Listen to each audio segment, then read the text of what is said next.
Hello friends, welcome back to my channel English tutorial. Let's start today's topic. Last video से continue करते हुए हम आज की वीडियो में नेक्स्ट टाइप के हेल्पिंग वर्ब्स लेंगे और उनके बारे में पढ़ेंगे कि वो कब यूज होंगे, कैसे यूज होंगे और कहाँ यूज होंगे और उनके रूल्स क्या क्या हैं।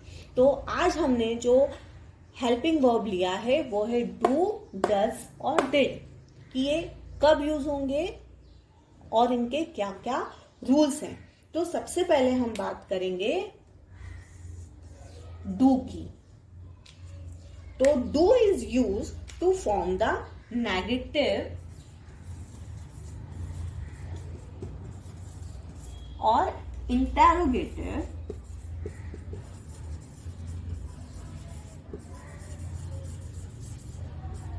sentence of the simple present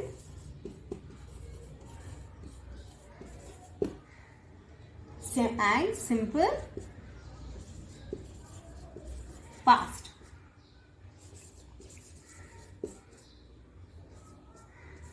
तो सिंपल पास्ट और सिंपल प्रेजेंट के नेगेटिव एंड इंटरोगेटिव सेंटेंस बनाने के टाइम पे हम डू हेल्पिंग वर्ब का यूज करते हैं।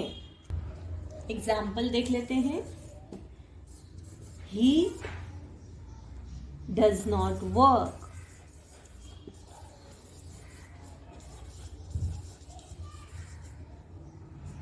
second example, he did not work.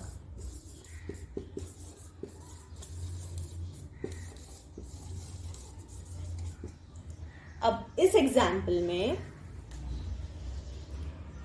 यहां पे प्रेजेंट टेंस है ये और ये है पास्ट टेंस।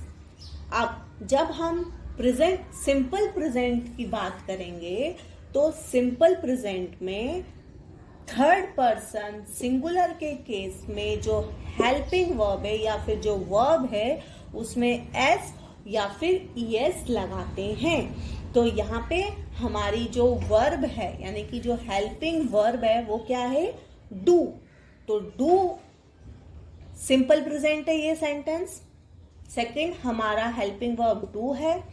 तीसरा ये थर्ड पर्सन सिंगुलर है तो इस केस में हमारा क्या लग गया, ई एस। तो हमारा सेंटेंस क्या बन गया, ही डज नॉट वर्क। और जब हम पास्ट टेंस की बात करेंगे तो प्रेजेंट टेंस में पास्ट टेंस में जब हम पास्ट टेंस की बात करेंगे तो ही डिड नॉट वर्क। फिर हम ये नहीं देखेंगे कि ये फर्स्ट पर्सन है, सेकंड पर्सन है, थर्ड पर्सन है। हम सिर्फ ये देखेंगे कि ये पास्ट टेंस है कि प्रेजेंट टेंस है। अगर ये पास्ट टेंस है तो बिना कुछ देखे हम हेल्पिंग वर्ब डिड लगाएंगे। तो डिड कब लगेगा, पास्ट टेंस में।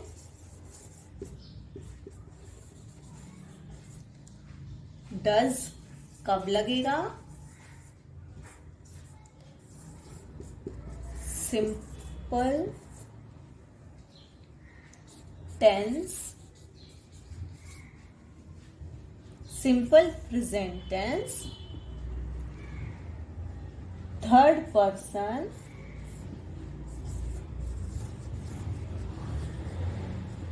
सिंगुलर।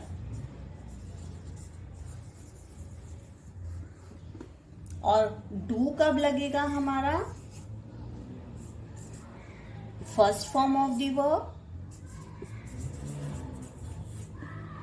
और सेकेंड फॉर्म ऑफ द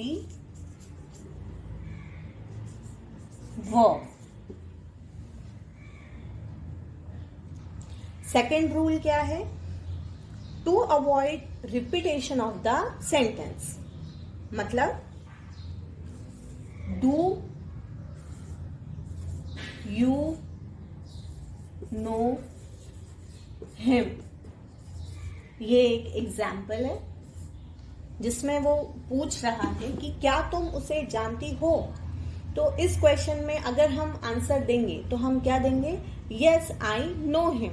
तो बजाय ये सेंटेंस को रिपीट करने के आंसर में हम डू का यस यूज करते हुए सेंटेंस बनाएंगे, यस आई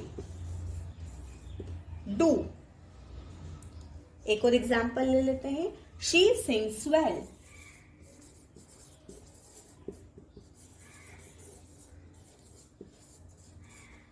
अब इस एग्जाम्पल में वो गाना अच्छा गाती है। अगर इसका हम जवाब देंगे, ये एक एक्सक्लेमेटरी सेंटेंस है, तो अगर हम इसको रिप्लाई करेंगे इस स्टेटमेंट का, तो ये क्या बन जाएगा, यस शी डज। अगर हम सिंपली बोलते तो yes she sings well.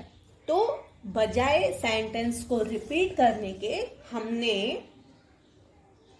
Does का यूज किया, क्योंकि ये थर्ड पर्सन सिंगुलर है, और हमने जवाब क्या दिया, yes she does.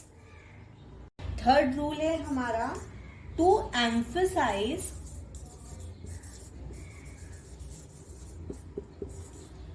the affirmative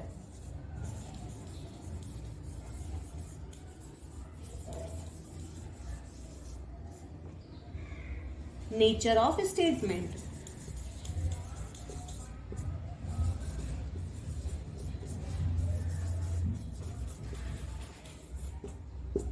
To emphasize affirmative nature of a statement, we use do, does or did as per the situation. Example, you do look pale. You do look pale. I told him not to go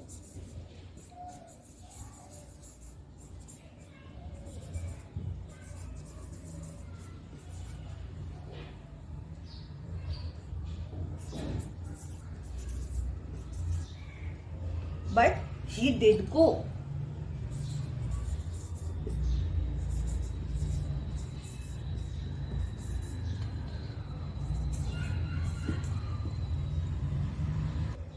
Rule 4. In the imperative sentence, do is strongly stressed. Example, do be quiet.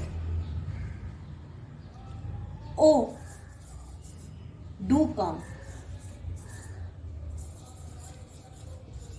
So these are some of the examples of imperative sentences in which do is stressed strongly.